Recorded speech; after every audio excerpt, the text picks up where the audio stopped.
Poštovanje, dobrodošli u još jedan video. Evo nas ponovno u Bugojnu.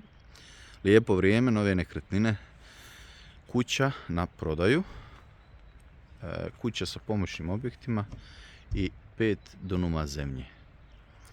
Mjesto u Durlije, Vedro polje.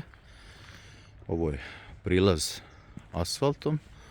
Znači evo tu, tamo je glavna cesta. Ovo su komšije.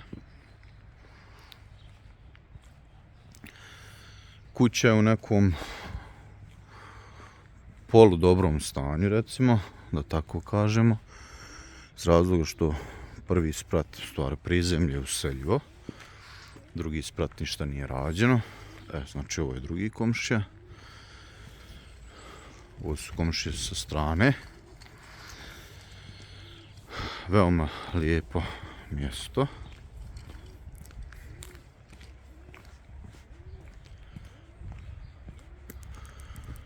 Sad ćete da vidite i unutrašnjost neku kuće. Samo da vidite, znači da je to donji dio useljiv. Evo tu je maca.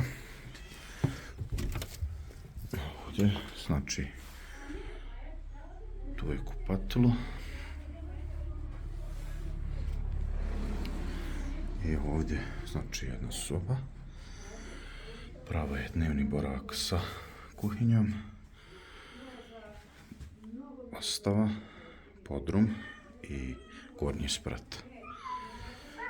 Znači, prvi sprat je u selj. Sad idemo iza kuće.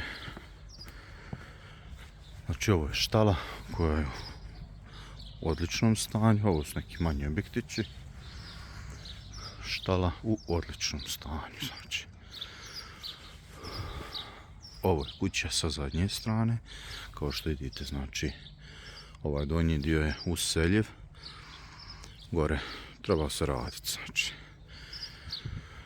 A ovo je dole, znači, zemljište komplet, skroz do onog drveća.